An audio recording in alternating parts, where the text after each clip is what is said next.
Friends, welcome to the session. और ये हमारा एसएससी का पॉलिटी के पिछले 10 साल के क्वेश्चंस में लेकर के आया हूँ इस सेशन के अंदर। ये हमारा 7वां वीडियो लेक्चर है और इसका पीडीएफ जो है आप टेलीग्राम चैनल पर जा कर के आप डाउनलोड कर सकते हो। आप टेलीग्राम पे चैनल पे सिंपल सर्च करना ठाठाई ग्रुप, वहाँ आपको टेलीग्राम चैनल मिल जाएगा, वहाँ पे ज्वाइन कर लीजिए।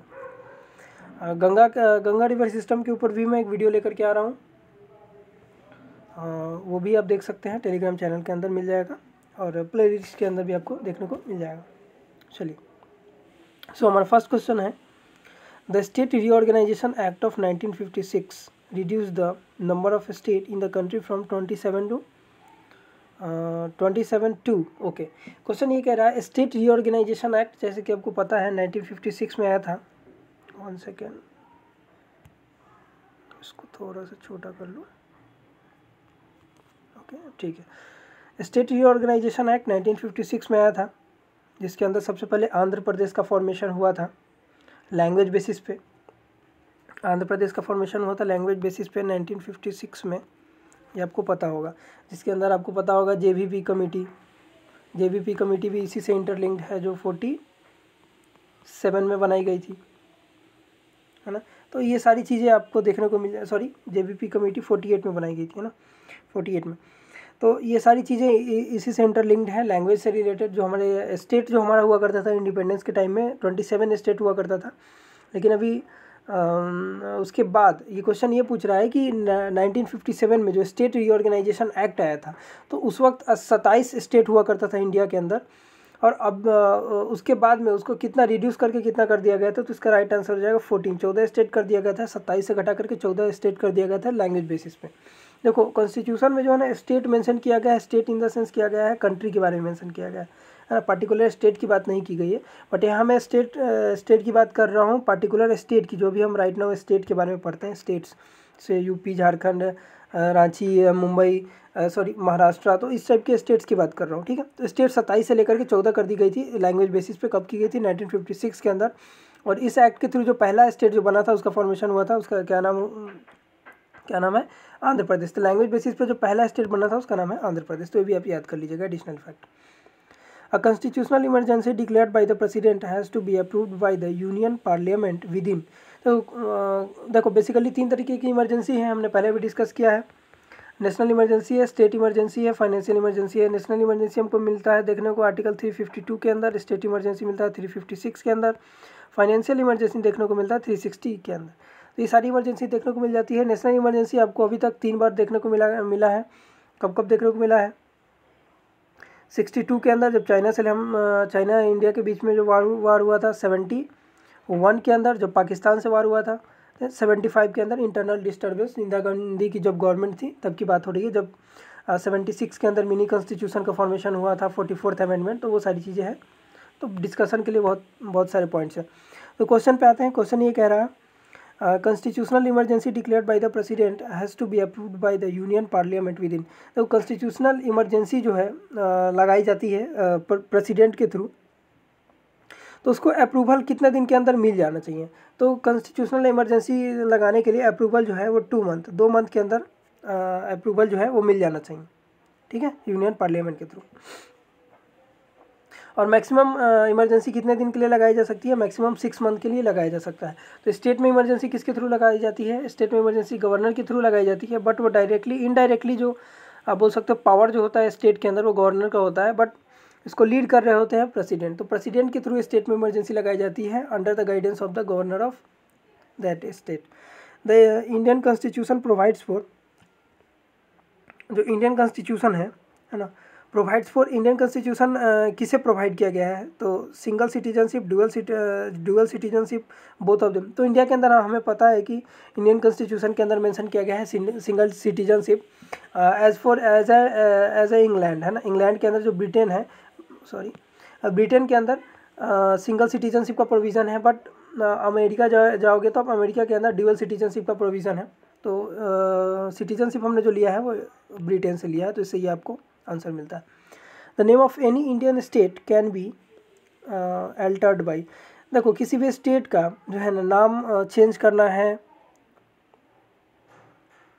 तो वो कैसे किया जा सकता है? तो स्टेट से रिलेटेड कोई भी मैटर हो, जैसे कि स्टेट का बाउंड्री की एक्सपेंशन की बात हो रही है, स्टेट के डिवीज़न की बात हो रही है, तो सब कुछ जो डिस्कशन होगा वो होगा यूनियन पार्लियामेंट के अंदर।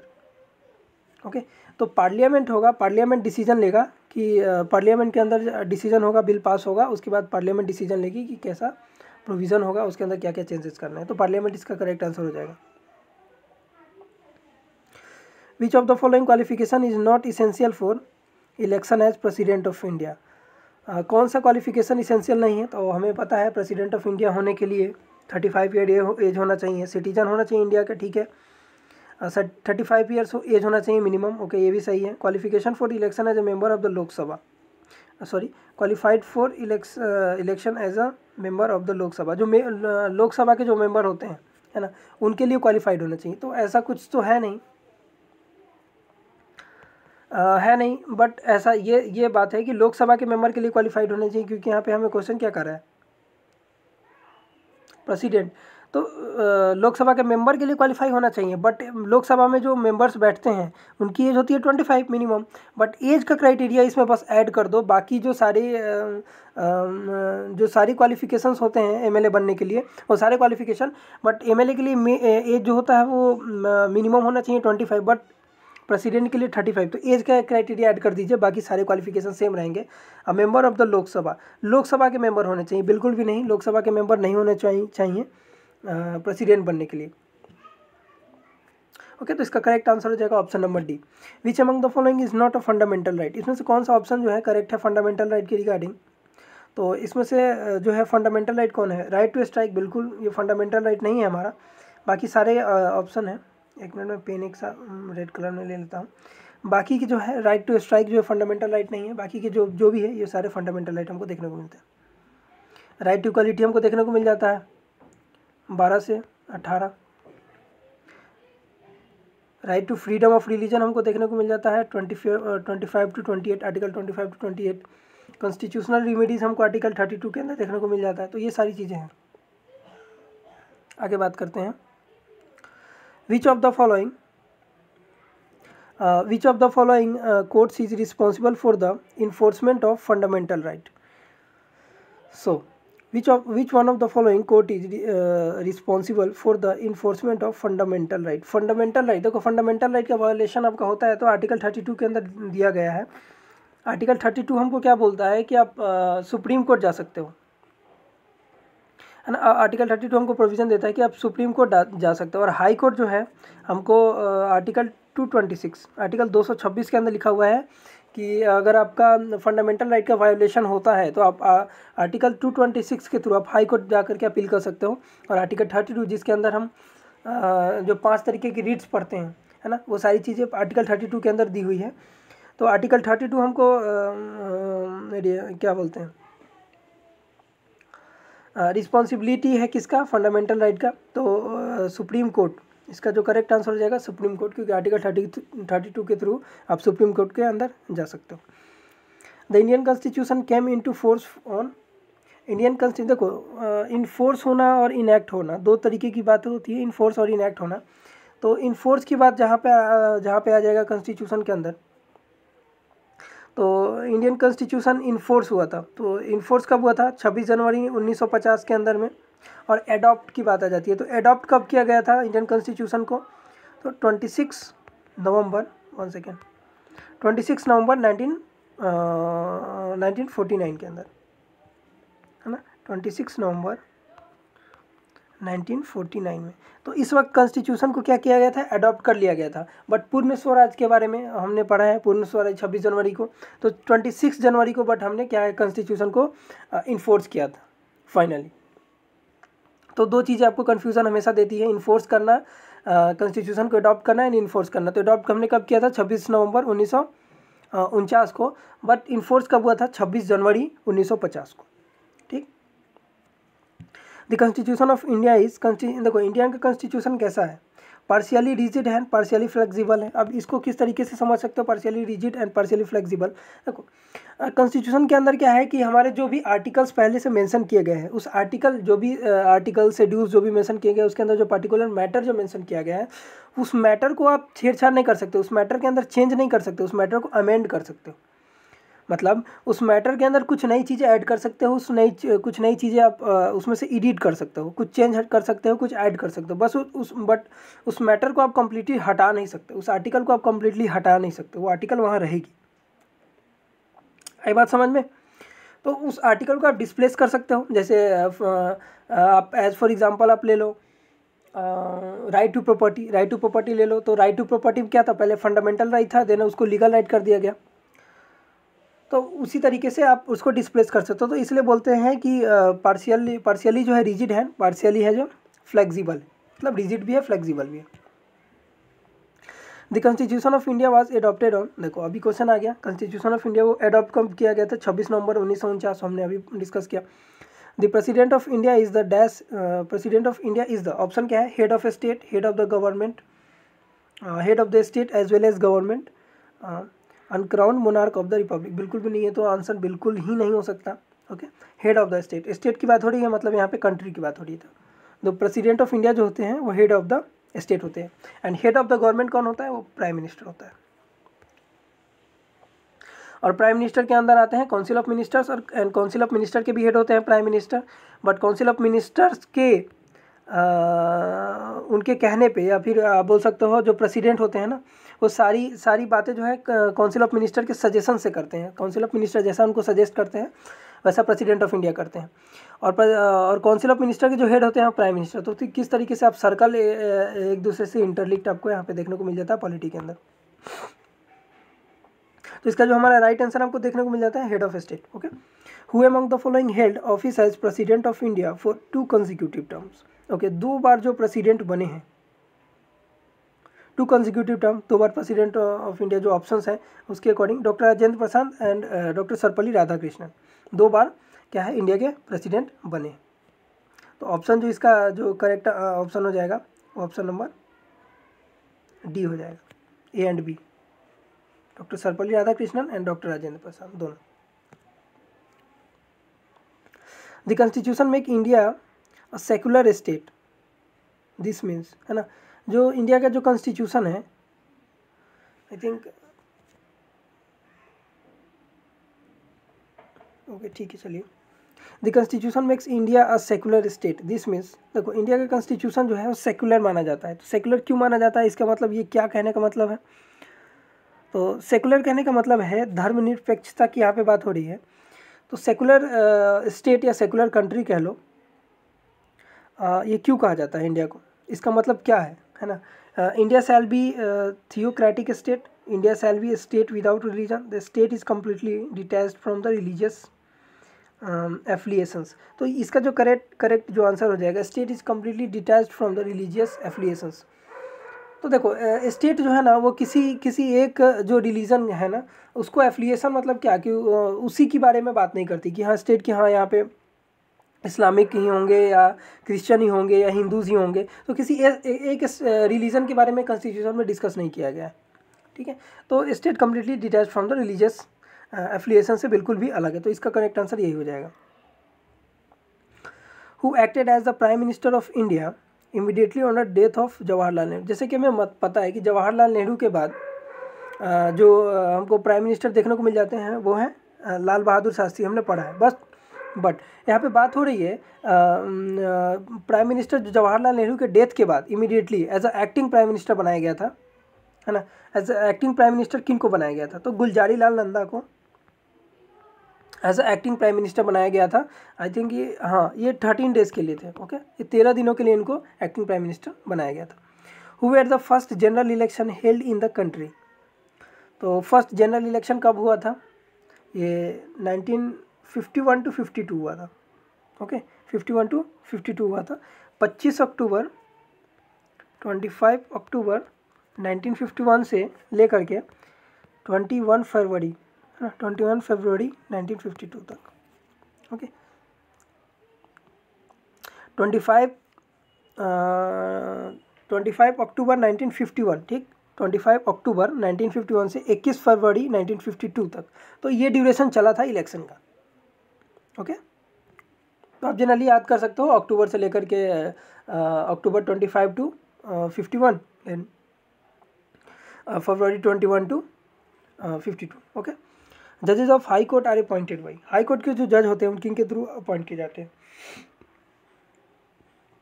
तो हाई कोर्ट के जो जज होते हैं वो अपॉइंट किए जाते हैं। ओके, ठीक है, देखो जो भी अपॉइंटमेंट होता है, हाई कोर्ट के जज हो गए, हाई कोर्ट के जज हो गए, ओके, या सीएजी की बात कर लो, या यूपीएससी के जो चेयरमैन होते हैं उनकी बात कर लो, या इलेक्शन कमीशन की बात कर लो, तो ये सारे जो होते हैं ना, ये सारे अपॉइंट किए जाते हैं किनके थ्रू, प्रेसिडेंट के थ्रू, प्रेसिडेंट ऑफ इंडिया के थ्रू अपॉइंट किए जाते हैं। बट बात ये है, अपॉइंट तो किए जाते हैं प्रेसिडेंट ऑफ इंडिया के थ्रू, बट हाई कोर्ट के जो जज होते हैं, चीफ जज होते हैं, है ना, उनको ओथ कौन दिलाएगा, तो हाई कोर्ट के जो चीफ जज होते हैं उनको ओथ दिलाएंगे गवर्नर, स्टेट के जो गवर्नर होंगे वो उनको ओथ दिलाएंगे, बट अपॉइंट करेंगे कौन, president of India. When the office of the president and vice president fall vacant simultaneously who act as a president, देखो ऑफिस जो होता है प्रेसिडेंट का एंड वाइस प्रेसिडेंट का वैकेंट हो जाएगा। ओके, तो उसके बाद जो वो ऑफिस है वो कौन संभाल सकता है, तो स्पीकर ऑफ द, स्पीकर नहीं होगा, इसका चीफ जज होगा। ओके, चीफ जज ऑफ द इंडिया, इंडिया के जो चीफ जज, क्योंकि स्पीकर जो लोकसभा के जो राज्यसभा के जो स्पीकर होते हैं, मैंने राज्यसभा समझ लिया, तो राज्यसभा के जो स्पीकर होते हैं वो तो वाइस प्रेसिडेंट ही होते हैं।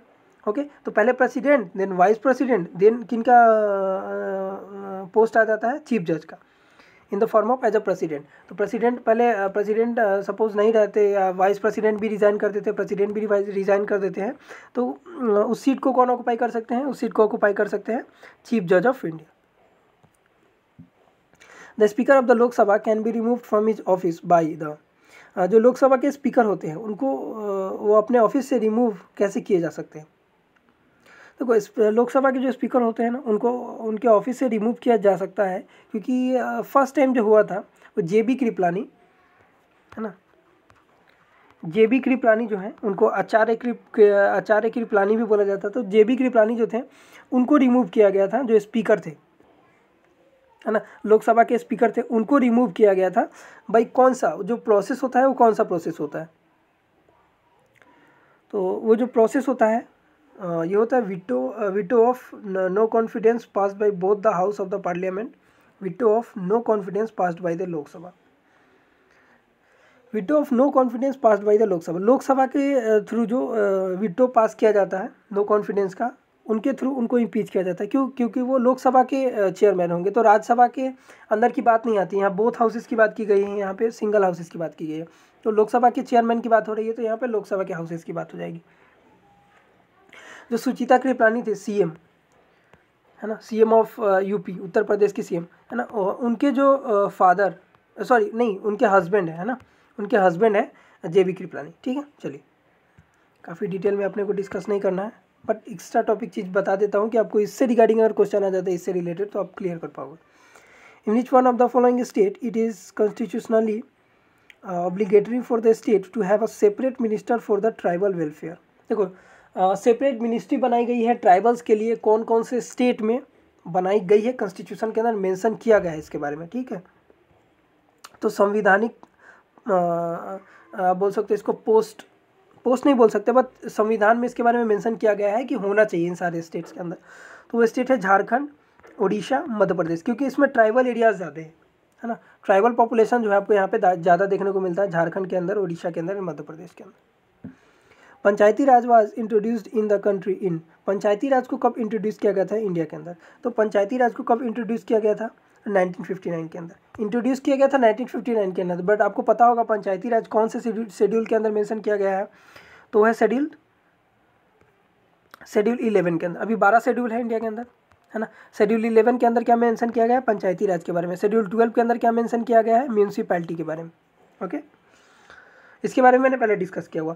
तो शेड्यूल 11 को कब ऐड किया गया था, 1992 के अंदर, मैं भी डिस्कस करूंगा। 1992 के अंदर शेड्यूल 11 को ऐड किया गया था। ये कौन सा अमेंडमेंट था, 73rd, हाँ ये 73rd अमेंडमेंट था। ओके, ये 73rd अमेंडमेंट था 1992 के अंदर, और शेड्यूल 12 भी जो है ये भी 1992 के अंदर किया गया था, बट ये 74th अमेंडमेंट था। ओके, अब हम फिर से क्वेश्चन पे आ जाते हैं। पंचायती राज इंट्रोड्यूस की बात की गई है। ओके, और फाइनली जो है कॉन्स्टिट्यूशन में ऐड कब किया गया था? 1992 के अंदर, बट इंट्रोड्यूस कब किया गया था? 1959 के अंदर। ठीक है, तो दोनों चीज़ें आपको याद रखना। और सबसे पहले कहाँ ऐड किया गया था इसको 1959 के अंदर? तो राजस्थान के अंदर। ओके, राजस्थान के अंदर सबसे पहले इंट्रोड्यूस किया गया था पंचायती राज को। ठीक है, चलते हैं फिर नेक्स्ट क्वेश्चन के अंदर। The committee on whose recommendation Panchayati Raj was introduced in the country was headed by। Panchayati Raj system किनके अंडर में इंट्रोड्यूस किया गया था? तो बलवंत राय मेहता कमेटी बनाई गई थी, उनके अंडर में इंट्रोड्यूस किया गया था पंचायती राज सिस्टम को। और बलवंत राय मेहता कमेटी कब बनाई गई थी? 1957 के अंदर। तभी तो जा करके 1959 के अंदर जो इंट्रोड्यूस हुआ पंचायती राज, क्योंकि 2 साल पहले आपको कमेटी बनाई गई थी 1957 के अंदर, देन आफ्टर 1959 के अंदर इंट्रोड्यूस कर दिया गया। When was the national emergency declared for the first time? देखो नेशनल इमरजेंसी हमने डिस्कस कर लिया 1962 के अंदर, जब हमने चाइना से फाइट की थी। Member of the Lok Sabha are elected for a term 5 years, but term can be extended by the year by the parliament in national emergency. देखो लोकसभा का जो टर्म होता है, उनके जो मेंबर्स का जो टर्म होता है वो कितने साल का होता है? 5 साल का टर्म होता है। 5 साल के बाद कोई दूसरी गवर्नमेंट आती है, फिर से इलेक्शन होता है, 5 साल के बाद फिर से कोई नई गवर्नमेंट आती है।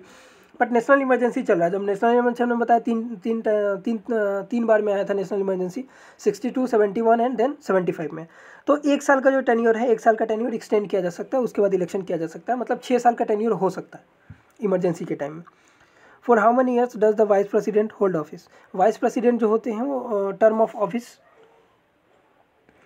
कितने समय के लिए? तो ऑब्वियसली प्रेसिडेंट का, वाइस प्रेसिडेंट का जो ऑफिस का टर्म होता है 5 साल, या एक गवर्नमेंट के जो एक कंप्लीट जो टर्म की बात की जाए तो कंप्लीट टर्म जो होता है वो भी 5 years हो जाता है।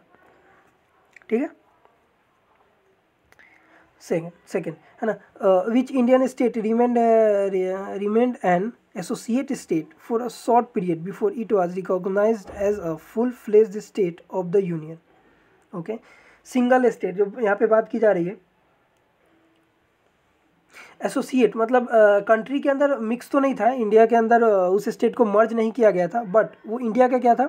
Full fledged state, associate state उसको माना जा रहा था जब तक वो इंडिया के अंदर इंडिया के बाउंड्री के अंदर उसको मिला नहीं लिया गया था। तो वो कौन सा स्टेट था भाई? तो स्टेट हमको देखने को मिलता है सिक्किम।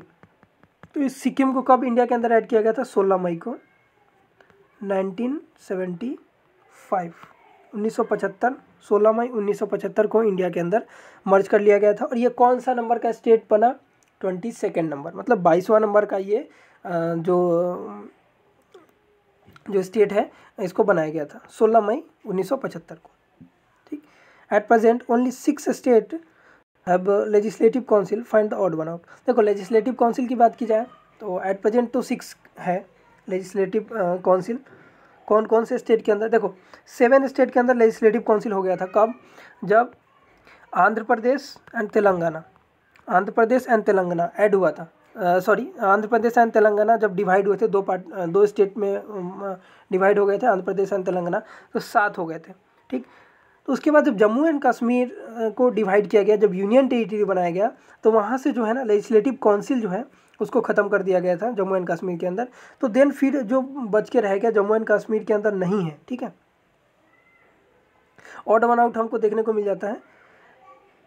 ओके, ये पुराना क्वेश्चन है, 2009 की बात कर रहा है। तो 2009 की बात करोगे तो उसमें कर्नाटका भी है, जम्मू कश्मीर भी था, बिहार भी था। तो इसमें जो 2009 के बारे में बात करोगे तो इसमें जो करेक्ट आंसर जो हमको देखने को मिल जाएगा वो हो जाएगा केरल। क्योंकि आपको याद करने का एक तरीका बता देता हूँ मैं, आपको जो सारे लेजिस्लेटिव काउंसिल जो है कौन कौन से स्टेट के अंदर है वो आपको याद करना है। और याद करने का ट्रिक ये है, KUMBJAT।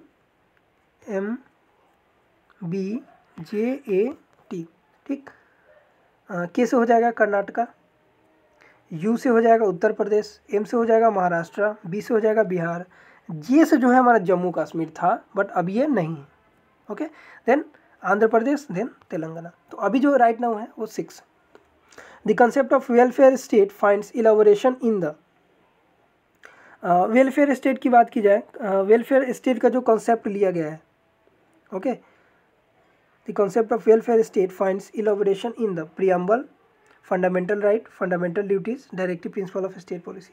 डीपीएसपी की बात की जाए, है ना, तो डीपीएसपी के अंदर वेलफेयर स्टेट की बात की गई है, ठीक है।